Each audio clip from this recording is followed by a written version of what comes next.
Welcome back to another installment of Everything NHL. I'm your host, Nathan, and we're here with our hockey expert, James Kumar. What's up, man? Hey, what's up? So, this week we're going to go over the expansion draft for Seattle. We'll talk about some trades that happened in the NHL. And then after that, we're going to talk about the first round of the NHL draft. How does that sound? Yeah, it sounds like a packed segment, but let's get right into it. All right. So, I guess starting with the expansion draft, I guess just what are your general thoughts on the roster that they got? Yeah, I guess just taking a look at this roster, I guess we can talk about some of the big names first. Obviously, we know Chris Drieger, goalie from the Florida Panthers. They signed him to an extension. I believe it was around 3.5 for a few seasons. So it's pretty solid pickup for them. I feel like he's going to be a good starting goalie for them. Obviously, in net, they add Vitek Vanacek from Washington and Joey Decord from Ottawa. So you got like a solid 1-2. Then you got sort of a third guy that's sort of a fringe AHL, NHL goaltender that can sort of develop and maybe become a good goaltender down the road. So I think for goalies, they did pretty well. I guess just moving to defense, getting a guy like Jeremy Lauzon from Boston. He's a young defenseman. He can play like top 4 minutes, pretty solid. And some of the other big names, obviously getting Mark Giordano, captain of the Calgary Flames. He's probably going to be their number one defenseman to start out. You pair him with a guy from the Oilers like Adam Larson, who they got, solid top 4 guy as well. You got a guy like Vince Dunn, Carson Soucy, Jamie Alexiak, who was actually there at the presentation. So he seems to be one of the favorite members of this Seattle team so far. So, I mean, I think their defense core is pretty solid. They got some young guys like Cale Fleury and Will Borgen and Dennis Chalowski and others. So, I mean, they're solid all the way through when it comes to defense. And then I guess for goaltending, for forwards, we talked about goaltending already. Getting guys like Mason Appleton, Jonas Donskoy, Brandon Tanev, Jordan Eberle, Yanni Gore, Jared McCann. Some solid forwards here. Obviously, they don't have those big names, but obviously some of these guys can develop. They got young guys like Alexander True and Cole Lind from Vancouver. You got a guy like John Quenville from Chicago, and a few other guys, Colin Blackwell and Carson Tworinsky and others. So they got some young guys that can develop. My honest thoughts on this team is that they drafted a pretty young team and they didn't take on a lot of large contracts. So they're going to have a lot of cap space to make some moves. So I guess keep an eye on Seattle in the next few days. Maybe they're going to make some moves. Keep an eye on them for the draft as well, who they take. This team's going to start out pretty young for sure. That's my first thoughts. I'm guessing by the looks of their roster, Seattle isn't going to try to pull a Vegas and try to make the finals maybe their first year. I mean, it looks like they're potentially in the running for the playoffs, maybe, but it looks like they're going to try to, I guess, grow the team kind of slowly and try to build the team up and try to do it right instead of try to do it the way Vegas did. I don't think that's something that can be repeated by an expansion team. Yeah, I think they wanted to do things their own way. Obviously, like you said, it's something that you really can't copy. It's just something that just happened naturally for Vegas. It was the players they got. Then obviously they sacrificed a lot of their future for present success. Getting players in like Mark Stone and Max Pacioretty while trading out like future assets. So it might come back to bite them in the end if they don't win a Stanley Cup in the next few seasons. But in terms of Seattle, I think you're right. They want to build a young team. They want to start from, they might not be a bottom feeder team, but they might not be a playoff team either. They might be like one of those fringe teams that's like on the bubble, like game in and game out. We don't know, whether they're going to win. They're not going to be a very consistent team, I feel like. And then they're slowly going to grow. They're going to probably build through the draft. We'll get to who they selected in the first round. I think they made a great pick. But just taking a look at them, it looks like they're going to go the slow approach. unless when we get to free agency, they make some big splashes. I know they have the cap space to do it. There's big names out there, Dougie Hamilton, Gabriel Landeskog. They could make some really big moves here. So yeah, we'll definitely have to keep an eye out for that. But as of right now, it looks like they are taking a slow approach. Yeah, for sure. I think that the good thing about the way that they've kind of built the roster, it's really flexible. It's still at the point where, I mean, before we did the expansion draft, we were saying how Seattle could pretty much do anything that they want within reason, of course, but they had a lot of freedom. But with the roster that they still have a bit of freedom. There's still a lot of moves they can make. If they want to go all in, they can, but it doesn't really look like they're gonna do that. So I guess we'll just have to see what they do. Yeah, for sure. I mean, they could have taken big contracts, like, whether it was a Carey Price or Vladimir Tarasenko or a Matt Duchene, to get sort of these big name players in, but they decided not to go that route. They decided that, okay, we want to build our team. We don't want to run out of cap space, and then if this team doesn't like gel well together, then they pretty much have to rebuild. And they're a new franchise; they shouldn't need to rebuild. This should be their rebuilding stage, and then they should be developing within the next couple seasons. So, yeah, I think they are taking a smart approach in doing something like this. We'll definitely have to see, I guess, as the weeks go by, what they continue to do. And then, yeah, like I said, in free agency, that's where you got to make the big splashes because you have an advantage over all the other teams. I guess in terms of cap space, actually, let me just see how much cap space they have. For sure.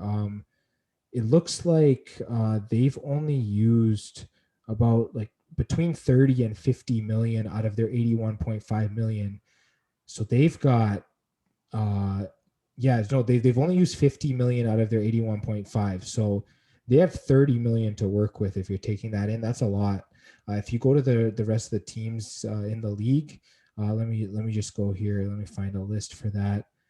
Yeah, I guess salary cap wise, they have just as much salary cap as like the bottom three teams in the league: Buffalo, Detroit, and New Jersey. So yeah, they really have a lot of space that they can use to sort of make moves with. And some teams are pushed up against the cap. Teams like Vegas, Tampa Bay, Chicago now, since they signed their recent deals. We'll get into that. But yeah, they got to weaponize their cap space, I guess, if they want to, build up their team even more. Yeah, and I guess another good thing that they have is since they're going for development, I think that's going to be pretty important. I guess like some teams they kind of they try to go for all the free agents, but they kind of miss out on kind of developing the young talent they have. So with Seattle's approach, it looks like they're going to try to develop young talent first, and then maybe go for some free agents later. So I guess they'll be able to have a pretty strong future, and they'll still have the opportunity for a good present if the opportunity arises. Yeah, I mean, a lot of people were surprised with some of their picks when they decided to take young players off of, guys that were left unprotected, that they thought, oh, Seattle's going to take them for sure, but they didn't. They took younger players. So they clearly see that, the future needs to be now. Like they can't dwell on past production from older players. They got to look to the future. They got to draft young. And yeah, this team, I feel like they're going to do it the right way.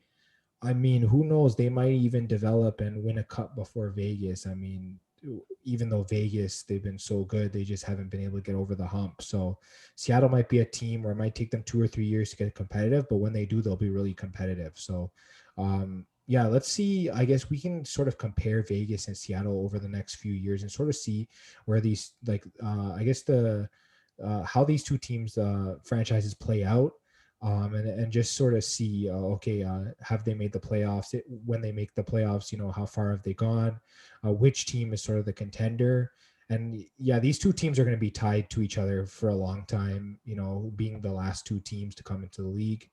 So yeah, obviously they open up the season against each other to start this coming season, undoubtedly. So it's going to be great. They might even become rivals as well. So it'll definitely be something to see. Yeah, and I think another thing that I think this team has going for it is Seattle's a pretty attractive city to go to. So I know like a lot of small market teams, they have problems attracting free agents. I guess depending on kind of like location, players might not necessarily want to go to kind of a small market city, but Seattle isn't a small market city.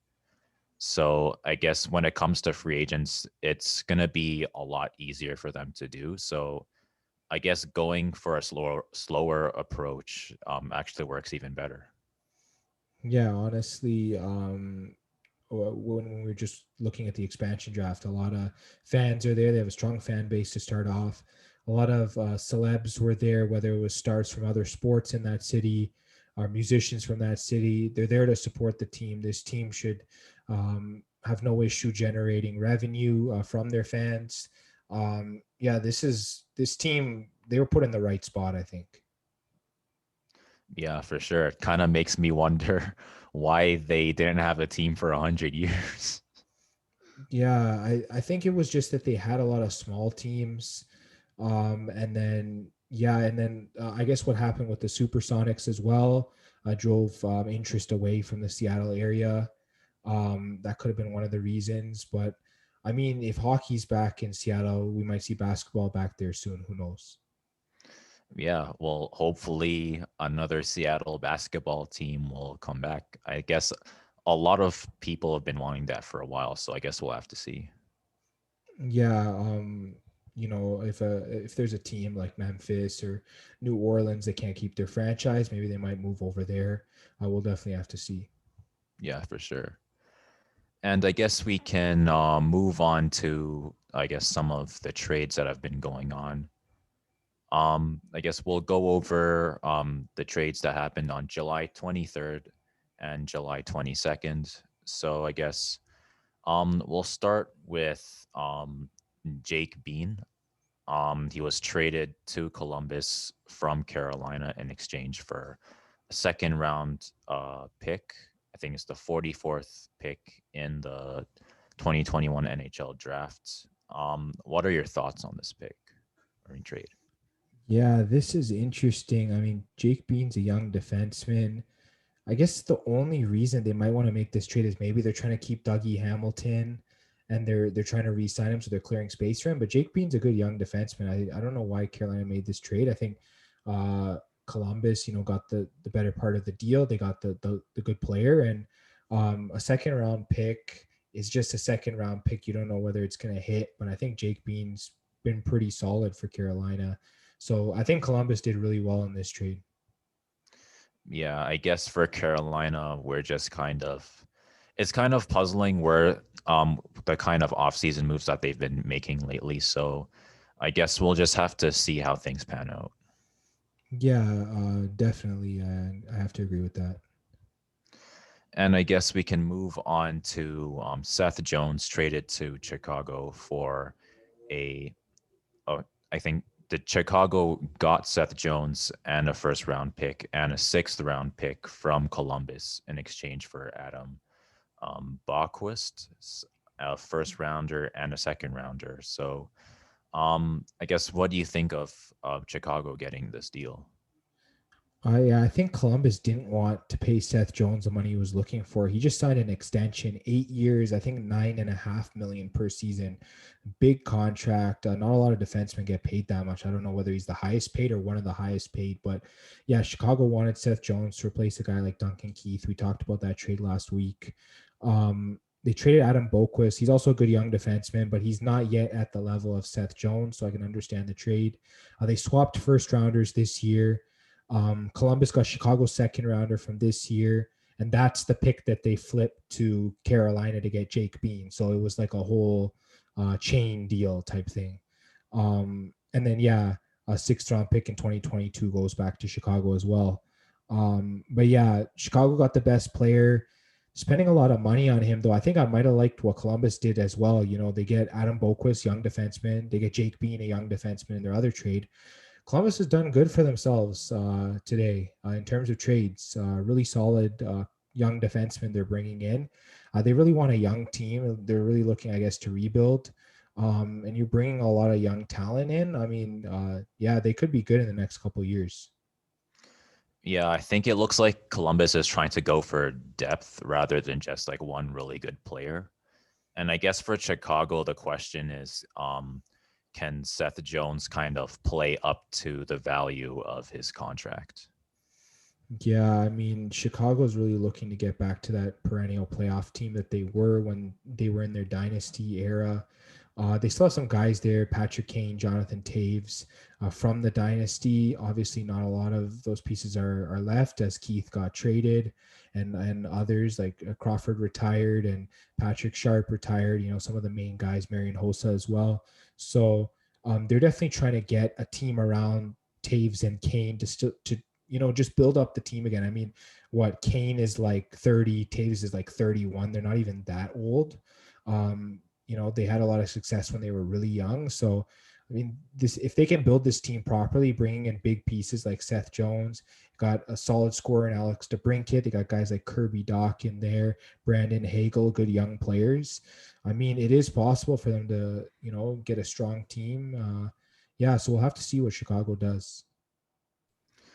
Yeah, I mean, Chicago, I guess they're in a position where it's like they don't necessarily need to have depth like Columbus is doing. I guess just getting one really good player should be enough for them to go back into the playoffs again. So hopefully it works out. Yeah, for sure. And I guess we can move on to Vancouver. They got Oliver Ekman Larson and Connor Garland from Arizona in exchange for Louis Erickson, Jay Beagle, and Antoine Roussel, as well as a first round pick, the number 9th pick in the 2021 draft, a second rounder in the 2022 draft, and a seventh rounder in the 2023 draft. So a lot of trades going on. What are your thoughts on this one? Okay, so this is a pretty large deal to break down. I'm going to try and break it down as best as I can. So, these three players that Vancouver traded to the Coyotes, so Louis Erickson, Jay Beagle, and Antoine Roussel, they're bottom six level forwards, but they're getting paid at the level of like mid six forwards. So they're getting paid a little bit much. Obviously, Vancouver wants to sign some of their top young stars like Pedersen and Hughes, so they got to clear out the cap space. So what they did was they paired their first round pick for this year, which is happening tonight, number 9th overall, and also a second round pick in next year's and a 7th round pick in 2 years from now's draft. And they acquired Oliver Ekman Larson, who does have a big contract, but he is a solid defenseman. He can play both ways pretty well. His offense is a little bit gone at this point in his career, but his defense is usually pretty solid. And then they acquired Connor Garland, who's a top 6 forward from Arizona. They just got to re-sign him. I think if the Canucks can re-sign him, I think they've won this trade because they got the two better players. Obviously, we don't know what the draft pick is going to be, but and I mean, Arizona is keeping some of Ekman Larson's contract. They've retained some of the money on it. So that's also beneficial for the Canucks. So assuming they can keep Connor Garland, they win the trade. If they lose Connor Garland in free agency, then that's kind of a problem. They acquired a contract and they didn't really get enough with it to be trading away their first round draft pick. So I think that's just a pretty much a breakdown of this trade. Yeah, so I guess Vancouver, they're trying to go for Connor Garland, but it's still up in the air whether or not they can actually keep him. Yeah, he's got to re-sign there. That's the main thing. If he re-signs there, they'll have a solid top 6, though, in my mind. Yeah, so it's kind of like leveraging your future for not necessarily like win now, but like try to be the strongest team that you can be right now, and hoping that I guess leveraging your future would be worth it. Yeah, and I mean, Ekman Larson's expressed his interest in playing in Vancouver, so they're getting a guy that wants to play there. And assuming Garland stays, you got two guys that want to play in Vancouver. That's always key when you're trying to re-sign your young players. You have vets around them that want to play in that city. So then it sort of motivates the young guys to sign long-term there. Yeah, I mean, if you can get guys like Ekman Larson or Connor or Garland there, it's probably gonna do wonders for the locker room situation. I guess it's it's easier to ask other players to sign when you already know that somebody as good as Ekman Larson or Connor Garland is there as well. Yeah, speaking of re-signing, actually, Taylor Hall signed a 4-year, $24 million deal to stay with Boston. So he's getting $6 million a year. I guess Taylor Hall must have liked playing in Boston. He came there at the trade deadline. He played pretty well. I know he's been in a bit of a slump ever since he won MVP. I don't know, it's been a while. It's been 2017 or 2018 now. Might have been 2017 he won it. But yeah, ever since then, his career sort of been in a slump, and it looked like it was revitalized last year in Boston. So good on Taylor Hall for staying in Boston. Yeah, for sure. And I guess we can move on to the St. Louis trade. They got Pavel Buknovich from the New York Rangers in exchange for Sammy Blais and a second rounder. What are your thoughts on this trade? Yeah, I think Buchnevich is the best player in this trade. I think what the Rangers are trying to do is they probably have too many like scoring forwards up front. So they traded Buchnevich and they got a guy like Sammy Blais, who's more of like a sandpaper type of guy, physical. I know the Rangers they didn't have a lot of physical guys when they were, that fighting game they had with Washington last year where there was brawls every few seconds. Yeah, they didn't really have a lot of tough guys compared to Washington. So getting a guy like Sammy Blais in there, he's going to be tough. And then obviously you get a draft pick with it. I think they did well for themselves. And I mean, St. Louis acquired the best player in the trade, in my opinion. So I think both teams did well there. Yeah, so I guess this is kind of like a mutually beneficial trade for both teams. Yeah, both teams were trying to improve their lineups, and I feel like both of them did. Sounds good. And I guess we can move on to the Philadelphia trade. They got Rasmus Ristolainen in exchange for Robert Haig, 2021 first rounder and a 2023 second rounder. What are your thoughts on this trade? I feel like Buffalo got a crazy return for Ristolainen. I didn't expect him to get this kind of return. They got Robert Haig, he can play in your bottom two defensive pair. He can hit. He's pretty solid. Got a first rounder and they got a second rounder for Ristolainen, who had underperformed the last few years. So, Flyers, they want to revamp their defense after what happened last season. So I get it. I feel like they kind of overpaid a little bit. We'll talk about the Goss Despair trade in a minute, but yeah, I feel like they didn't do well in that trade either. So I'm really not sure what's going on with Philadelphia. I feel like they're giving up too much. They gave up a lot of draft capital. So if Philly doesn't do well next year, I think that's going to hurt them at the draft table. Yeah, I guess this is another kind of I guess a gamble situation. I mean, Rasmus Ristolainen, he's a very valuable player, but I guess they're kind of hoping that I guess Robert Haig and the picks that they get will be able to pan out. Yeah, when you got Robert Haig, who can still, he's still young. The guy can develop maybe into a borderline top four, but at least he'll be playing in your top six most of the time. Then you get a first round pick and you get a second round pick. Yeah, those picks are gold. Yeah, the first round pick is actually for the first round this year. So, they can use it right away. So, yeah, Buffalo made a smart move there, in my opinion. Yeah, for sure. It's like instead of trading your future for a really good player, it's like you trade your present for a future pretty much. And I know people might say, "Oh, Ristolainen was like one of their like top two defenders." Well, guess what? They had the first overall pick tonight, and spoiler alert, they took a defenseman. So there you go. You got a guy that can fit right back in there. So, yeah, Buffalo's not worried at this point. I feel like they made a good trade. Yeah, and they were in need of like a serious rebuild anyways. So I mean, I I feel like I guess trading Ristolainen into kind of like a better situation would have been better for him as well.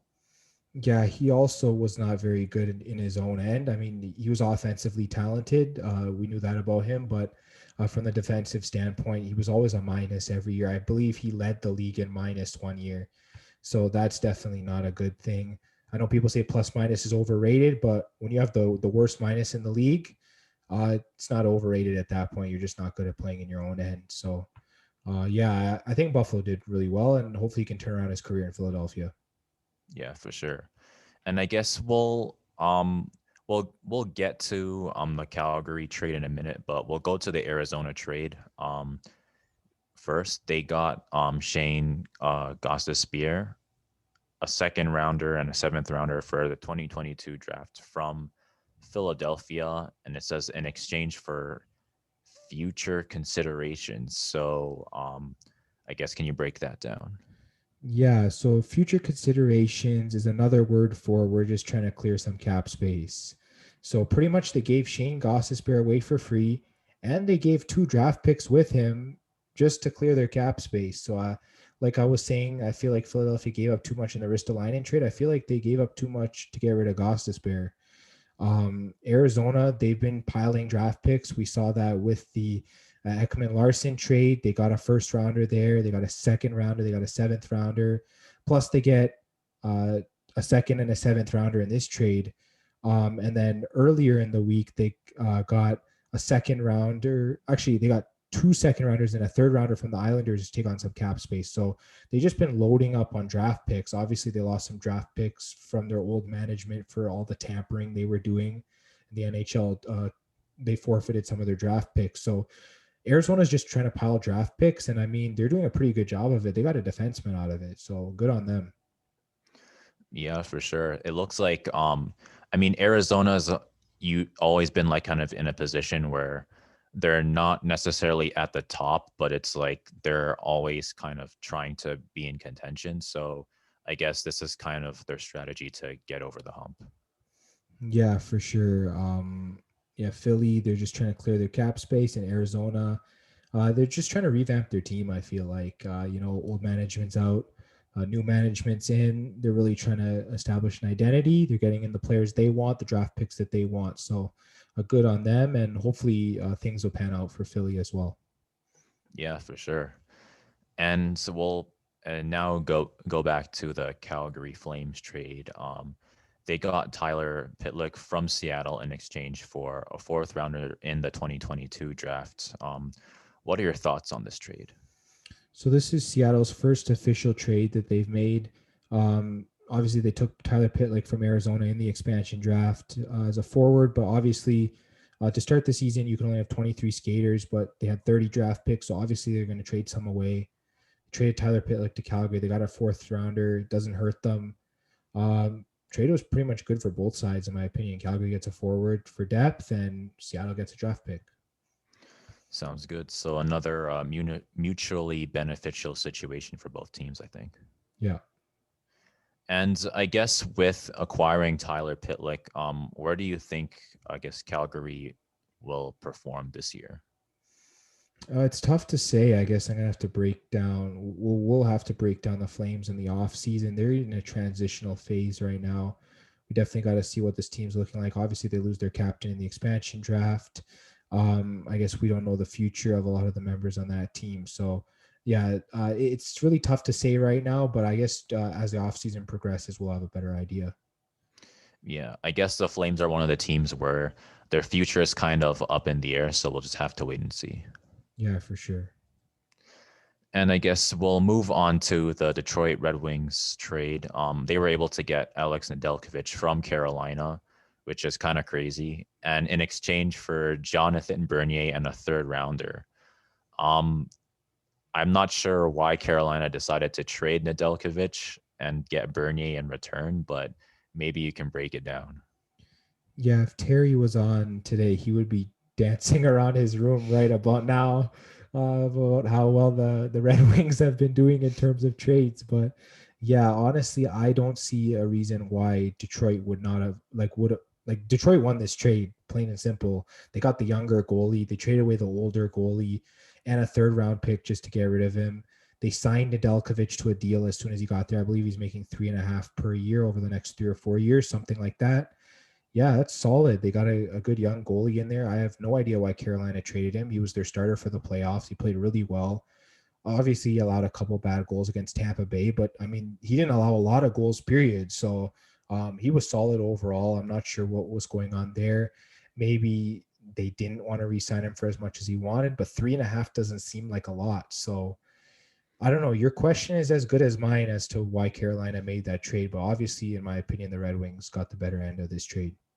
Yeah, and I see Bernier for some reason that reminds me of Bernier from the Leafs. So, Don't um, remind me, man. Yeah, obviously he's come a long way from that, but I still don't believe like with his age and obviously they barely had to give up anything to get Nedeljkovic, so that's a win in my books.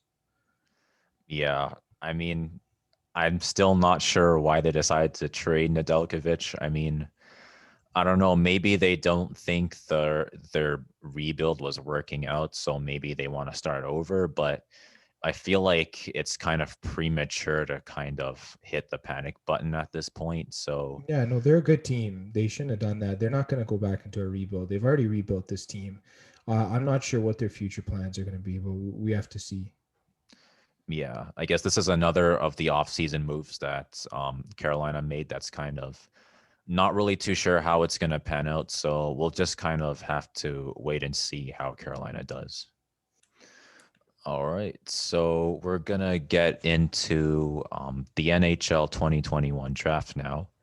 And I guess we'll start with the first pick. So the Buffalo Sabres, they selected Owen Powell from Michigan. What do you think about this pick?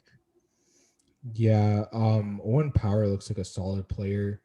Um, the University of Michigan stacked with prospects this year. I think yeah, a lot of them are going to be going early. I don't know. People are comparing him to guys like Eric Johnson in the past, drafted high, and then I guess in current NHLers, like they're comparing him to Victor Hedman. I mean, he's a big defenseman. He's 6'6", 213 pounds. Coming out of university, this guy's going to be solid. For Buffalo, I mean, they just have to use him correctly. I guess that's the only thing I have to say about that. Well, I mean, he certainly lives up to his name, Power. Yeah, well, Buffalo's got to really put a good team around him because clearly they weren't that great this year. Yeah. And I guess we'll move on to the second pick. Seattle, they selected Matthew Benier from Michigan. Another Michigan player being selected really high up. What do you think? Seattle's first ever draft pick. I think on TV they pronounce his name Matthew Beniers, so I think I'm gonna go with that.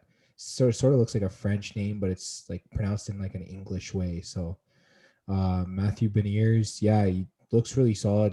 They said he has a good two-way game, and from what I saw, yeah, I definitely agree with that. I think that he's going to be a great player, similar to someone like Jonathan Taves. So, yeah, I think Seattle made a solid first pick in Matty Beniers. For sure. And third pick, Anaheim selected Mason McTavish from, he's an OHLer from Peterborough. What do you think about that? Yeah, I know they projected McTavish to go maybe like eighth or ninth. He ended up going third. I think it's because of his size. I mean, he's 6'1", but he's 207 pounds. Plays like a power forward. He has good high end skill. Um, and yeah, I believe he played in the Swiss league this year. That was the same league that I think Austin Matthews played in before he came into the league. So it's actually a men's league, and so it's not like when he was playing in the OHL with Peterborough, he was playing against like kids his age. In the Swiss league, he was playing against men, and he played really well. Yeah, he had 11 points, 5 goals, and 6 assists in 7 games. Actually, no, that was in the World Championships, but in 13 games, he also had 11 points in the Swiss league. So, yeah, he can play against men, and I guess Anaheim thought he was NHL ready because of that. For sure. And we'll move on to the fourth pick. New Jersey selected Luke Hughes. Um, I guess he's from the USA under 18 team. What do you think about that? Well, this pick made sense because I mean, New Jersey drafted his brother Jack Hughes first overall in 2018. So you pair the two brothers together. Luke Hughes, solid defenseman. He's a great skater, just like his brothers, both Jack Hughes and Quinn Hughes, who plays for Vancouver. But he seems to be the bigger guy out of the three. So he can play like a pretty physical game as well, or at least he's developing into that. And I mean, his offense is solid, just like the other two brothers. So, um, yeah. Also, I think he's going to be going to the University of Michigan. So what is it, like 3 out of the first 4 picks come from Michigan. It's a really solid school. Yeah, speaking of Michigan, Columbus selected Kent Johnson. Um, I guess what do you think about this pick? Yeah, 4 out of the top 5 picks come from Michigan. This reminds me of Alabama with the NFL. Like I think they had 6 or 7 picks in the first round, something crazy like that. But yeah, Kent Johnson. I saw some of his play footage, and yeah, he's really skilled. He can play on the left wing. He can play at center. He was really solid for Michigan this year. And yeah, center is an area of need for Nash or for Columbus clearly. So I think drafting a guy like Kent Johnson will really help them sort of address that going forward. And moving on to the sixth pick, Detroit selected Simon Edvinsson. I guess he's from the Swedish Junior League. It's a really big defenseman, but what do you think about him? Yeah, Detroit really needs defense. I mean, we talked about them getting a goaltender in Nedeljkovic, and then they got some solid forwards and guys like Larkin, Verana, and others. And then you had a solid defenseman to go along with a guy like Philip Hronek there in Detroit. I mean, they're going to keep getting solid over the years. So I definitely like what Detroit did here with Evanson. For sure. And for the seventh pick, San Jose selected William Eklund, another Swedish player. He's from the Swedish league. So I guess what do you think about this pick? Yeah, this guy was ranked by NHL Central Scouting as the #1 international skater. So outside of North America, he was ranked the #1 skater, and yeah, he should be an excellent player for the Sharks. He played in the in the Swedish top professional league, so I believe he also played among men, if I'm not mistaken. He was the Swedish Hockey League Rookie of the Year as well. Um, yeah, he had 23 points in 40 games, really solid. They said he's got good character, competitiveness, athleticism. He's got dynamic, high end skill. He should be a great player for the Sharks going forward, as they need a lot of good forwards. For sure. And I guess we'll move on to the eighth pick. The Kings selected Brant Clark. He's another OHLer from Barrie. So I guess OHLers are doing pretty well so far. Yeah, they really needed to add to their blue line, and they've got a lot of young forwards. They took Quinton Byfield second overall last year, and he was a center. So taking Brant Clark on defense this year is pretty good. To pair him with a guy like Drew Doughty on their blue line. Maybe Doughty can help him develop into that high end offensive guy. I mean, he's 6'2", 185 pounds. He's mobile. He's a great passer, playmaker, all that stuff. He can run a power play. He's that kind of guy. So I think that LA did a really good job in making this pick. For sure. And I guess moving on to the ninth pick, Arizona selected Dylan Gunther from the WHL. He's from Edmonton. What do you think about this pick? Yeah, they said Ganther's an elite scorer. He's really quick. He had 24 points in 12 WHL games this year, so really solid. He played in the under 18 World Championships as well. He's really solid there. He's probably one of the best goal scorers in the draft. That's what they said about him. So obviously Arizona getting this pick from Vancouver. We talked about that. They used it on Dylan Gunther. He dropped all the way to ninth. So I mean, if a guy like this falls in the draft, he was essential scouting #5 in North America, and he dropped to ninth in the draft. I mean, you got to jump on that, and the Coyotes definitely did. For sure. And moving on to the 10th pick, Ottawa selected Tyler Boucher. He's on, I guess, he played for the under 18 team for the US.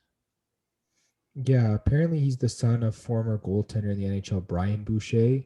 So, yeah, he's been in hockey all his life. He's a solid power forward. He plays on the right wing. Obviously, Ottawa has a lot of good prospects at center and on the left wing. So it's great to add a young right winger to that fold. He will be going back to Boston University for next season, but he should be able to join the Senators in a couple of years. For sure. And with the 12th pick, Columbus, I think, selected. They got this pick from Chicago. So they selected Cole Sillinger from Sioux Falls. What do you think about this pick? I believe this was the pick they got in the trade for Seth Jones today. And yeah, Cole Sillinger, I believe he's related to Mike Sillinger, who used to play in the league. He's supposed to be a great prospect. He's going to be another great center that Columbus can just sort of insert into their lineup. He's got great vision, IQ, playmaking ability. He's a good shooter as well. So, he pretty much has all the tools to be successful in the NHL. Yeah, for sure. And we'll go to the 13th pick now. Calgary selected Matthew Coronado from Chicago from the USHL. What do you think about this pick? Yeah, just I guess looking at a lot of the analysis and write up on him here, he seems like he's a top end goal scorer. He's got great skating. He plays very physical. Um, I mean, he's only what 5'10", 183 pounds, but if he plays physical, yeah, they said he'll sort of turn into a guy like maybe like a John LeClaire. And I guess if you want to like a more recent comparison, maybe like a Brendan Gallagher out of Montreal. He's a small player, but he can play very physical. So yeah, I think Calgary likes that style. They have guys like Matthew Tkachuk in their lineup, Milan Lucic. So yeah, definitely drafting more of I guess their type of players. For sure. And I guess we'll move on to the 14th pick. Buffalo, they were able to get this pick from Philadelphia. So they got Isaac Rosen. He's another SHLer. So I guess what do you think about this pick? Yeah, this is the pick we talked about in the Ristolainen trade that Buffalo got. They took Owen Power with their first pick at first overall. Then they go for a forward, this time a right winger, Isaac Rosen. Apparently they just loved his scoring. Even though he's only 5'11", 156 pounds is a little concerning. That's pretty light for an NHL player. He's definitely going to have to gain some weight if he wants to play. It might take him a couple years to get to the league, but if the scoring's there, adding weight shouldn't be a problem. He should be a solid NHLer. Yeah, I mean, he was playing against like fully grown men in the SHL, so we'll probably see him in like maybe 1 or 2 years at the most. Yeah, definitely he's got to bulk up, and I guess the team will sort of get him through that. Yeah, for sure. And I guess for the number 15th pick, Detroit, they got this pick from Dallas, so they ended up getting Sebastian Cossa, another WHLer from Edmonton. What do you think about this? Yeah, they actually traded up with Dallas to get this pick. They clearly looked at it and said, we got Alex Nedeljkovic for now. I guess we need a goalie for the future. So they drafted Sebastian Cossa. I mean, he led the Western Hockey League in goals against average, save percentage, and shutouts. So he was elite all the way through. He was the top North American goalie heading into the draft. I mean, Detroit liked everything about him. And I mean, with those stats, I'd probably like it too. I think that was a solid pick. Yeah, for sure. And I guess moving on to the 16th pick, New York the New York Rangers drafted Brennan Othman. He's another OHLer from Flint. What do you think about this pick? Yeah, apparently his high-end skill and his skating was really what made people gravitate towards him, especially the Rangers. I mean, he played in the Swiss league, not the highest Swiss league, but one of the Swiss leagues. So I believe he did play with men as well. He had 16 points in 34 games against experienced professionals. So that's pretty good. He seems like a solid forward. He's going to be talented. He's going to play physical. So, he just seems like the type of player that the Rangers can sort of need in their like bottom six. So definitely a guy that could fit into the lineup in the next couple of years. Yeah, for sure. And I guess for the 17th pick, St. Louis got Zachary Baldock. I guess the league he's from is the Quebec Major Junior Hockey League. So what do you think about this pick? Yeah, it's the league is the same level as the OHL and the WHL. So there's just three major leagues in Canada. So he's a junior player. It says here that he's a high-end offensive player. He's an excellent skater. He's got good IQ. He's got good finish, all of that stuff. He's pretty much point per game in the QMJHL for Rimouski. He's a center. I guess St. Louis just looked at him and it's just like, okay, this is a guy that we want. 6'1", 175 pounds. He was the top prospect in the Quebec League as well. So I think they definitely saw that and they want to make this pick. Yeah, for sure. And I guess with the 18th pick, Winnipeg drafted Chaz Lucius, another USHLer. He was also on the under 18 team for the US. What do you think about this pick? Yeah, I mean, he had 20 points in 13 games for the development program in the US. So, I mean, he just seems really solid. Obviously the Jets looking to replace Mason Appleton, who they lost in the expansion draft. They go ahead and grab Chaz Lucius. I mean, he plays center, whether they move him to the wing or not. Yeah, it just seems like this guy, he's pretty much talented all around. He's a really good goal scorer. He's got a high end shot. He's mainly a shooter, this guy, from the looks of it. So if he can develop, he'll be really solid for the Jets going forward. Yeah, for sure. And with the 19th pick, Nashville selected Fedor Svechkov. He's from one of the Russian leagues, not like KHL. It says Russia second division. So what do you think about this? Yeah, I think second division is like a junior league there. It seems like he played pretty well. He was the number 6th international skater, so it's pretty high ranked. Yeah, then of course Russia got second place in the under 18 World Championships, and he was a part of that. He's a great two-way center going to Nashville. Obviously, Nashville sort of revamping their forward group, so I think he's a really solid player to add, especially at the center position. For sure.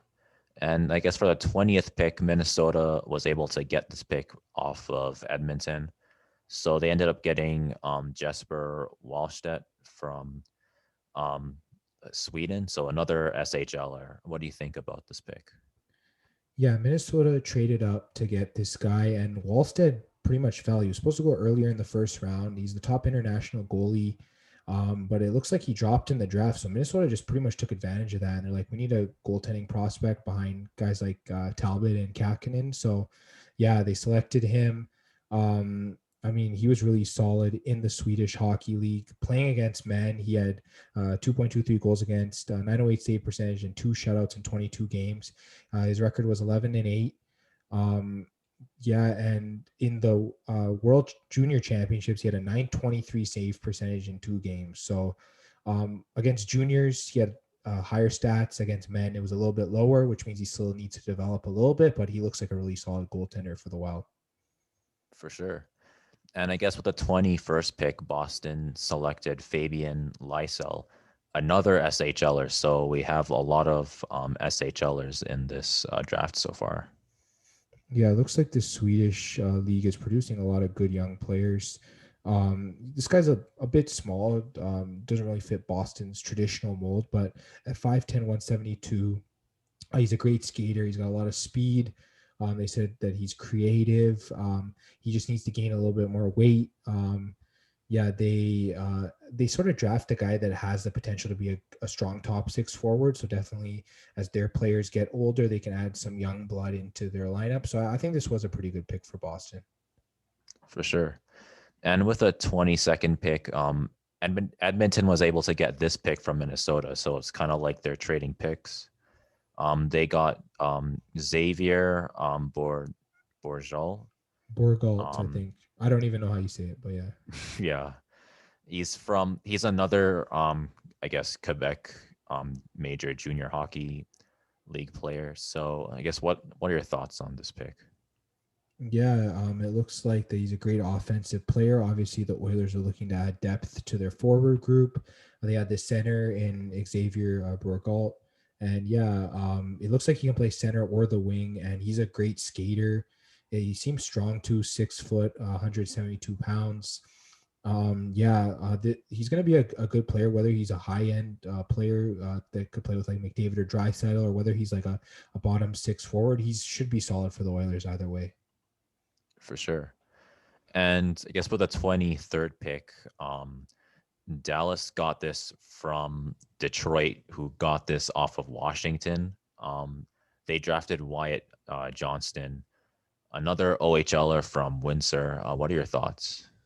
Yeah, I guess Dallas was comfortable trading down because they knew there were some good players down here, and it looks like this guy Wyatt Johnson's going to be a good player. He's pretty much like a checker. He's high skilled. He has good hockey IQ. He's like I don't know. He's just really good all around. He's a good shot, good work ethic. He seems like the kind of guy you could fit into Dallas. He can sort of play their style of game. So I think they drafted the right player into their lineup in Johnston. For sure. And I guess moving on to the 24th pick, Florida was able to draft Mackie Samaskovich from Chicago, the USHL Chicago. What are your thoughts? Yeah, just looking at this pick, it looks like that they picked a high offensive guy in Samoskevich. He's got great vision, great IQ. Um, yeah, he's just one of those type of players that he's going to be great for Florida to add as a depth forward, and eventually he could become one of their top end forwards. For sure. And one more thing, he's supposed to play at the University of Michigan next season. So there you go.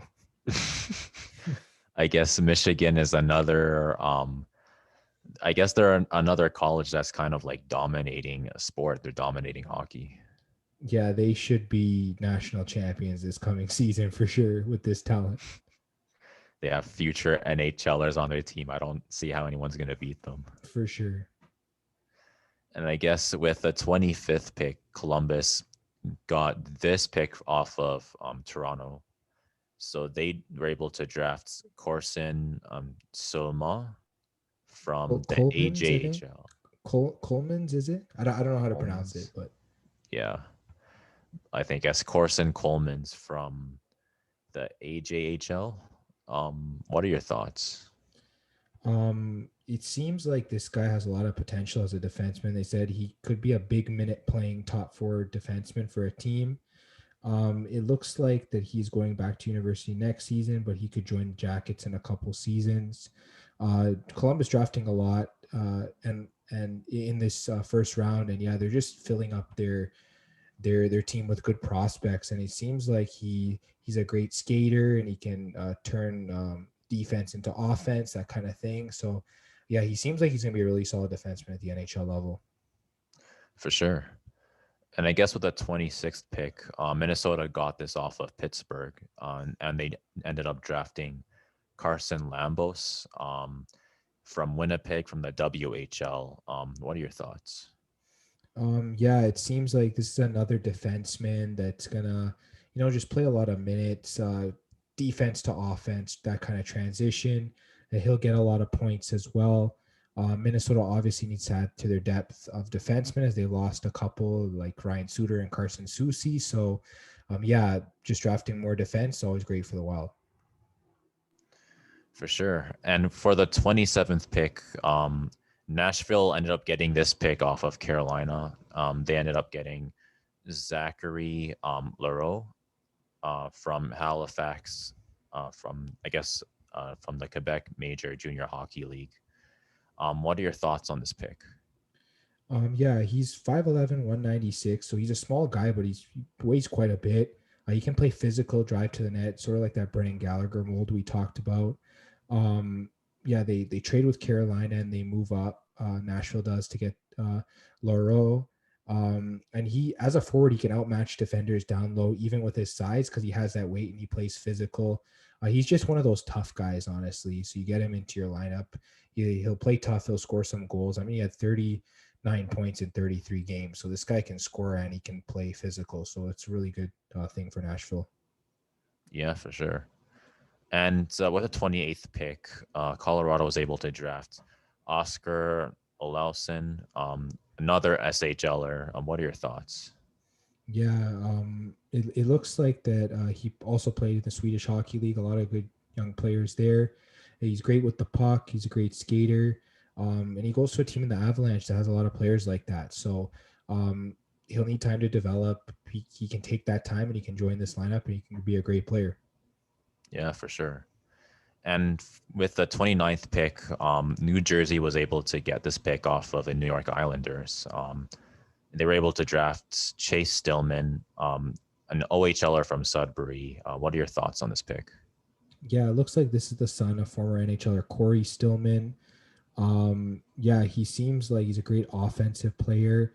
He's also sort of like a power forward, sort of the way his dad was. And yeah, he can get into like the dirty areas in the corners and get the puck and I guess produce after that. So he seems like really solid. So I think New Jersey got a solid pick with him. Yeah, for sure.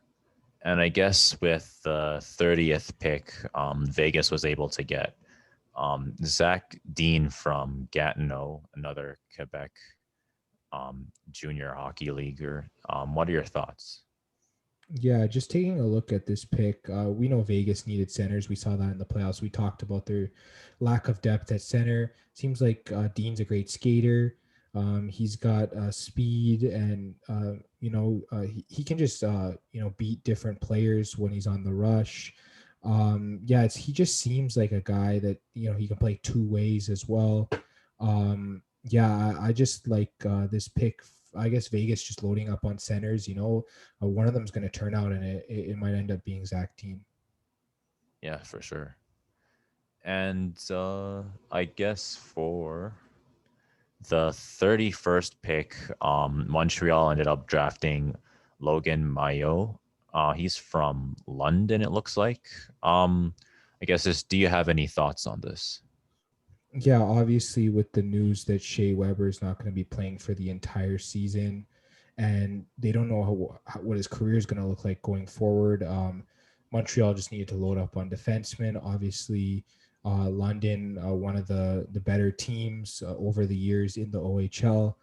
Um, Obviously, Logan Mallow, he'll have all the time that he needs to develop, and I think that Montreal just drafting defensemen, it's important for them, and he should turn out into a good player for them.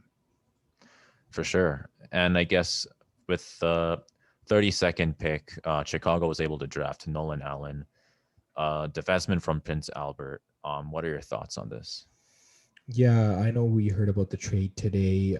Seth Jones obviously coming to Chicago, defenseman, and they got this pick in the deal as well. So from Columbus, so they were able to use it on Nolan Allen, another defenseman, because of course they traded. I don't know why his name is slipping my mind right now. In the trade, Boquist. Yeah, they traded Boquist in that trade. So they lost one of their defensemen to get Seth Jones. So obviously putting a young guy like Nolan Allen, I guess, behind Seth Jones in development, eventually, you can round out your top six defensemen nicely. So I think Chicago did a good job with drafting defense. For sure. And I guess what are your thoughts on just I guess the players from this draft in general? Yeah, this is sort of a draft where, because of COVID reasons, the scouting might not have been on point with previous years. So it's going to be tough to see which players end up becoming better than others. Maybe players that are drafted higher up might not turn out as well as players drafted below them. We never know. So it's going to be interesting to see which players become stellar NHLers from this draft. Yeah, for sure. And I guess, like we said before, Michigan's probably going to win hockey this season. They have a bunch of and future NHLers on their team, so they're obviously the favorites. Yeah, and we talked about how many players came from Sweden too. A lot of good Swedish players in that league as well. Yeah, I mean, I feel like Sweden is kind of they're a little bit slept on in terms of international hockey. I mean, we always talk about how I guess Canada and Russia, they're obviously two of the best countries in the world in terms of hockey. US is definitely up there, but Sweden obviously is up there as well. They're starting to have a lot of players in the NHL now. Yeah, that's probably the big four at this point. Usually, if you have a gold medal game, it's probably going to be one of those four teams. Yeah. So I guess we have I guess this is probably going to be the next generation of the NHL. So it'll be interesting to see how each of their careers turn out. Yeah, for sure. And I can't wait till next week's episode when we talk about all the free agent signings. That's going to be interesting next week. Yeah, for sure. And that about, I guess, wraps up everything NHL for this week. Do you have any final thoughts?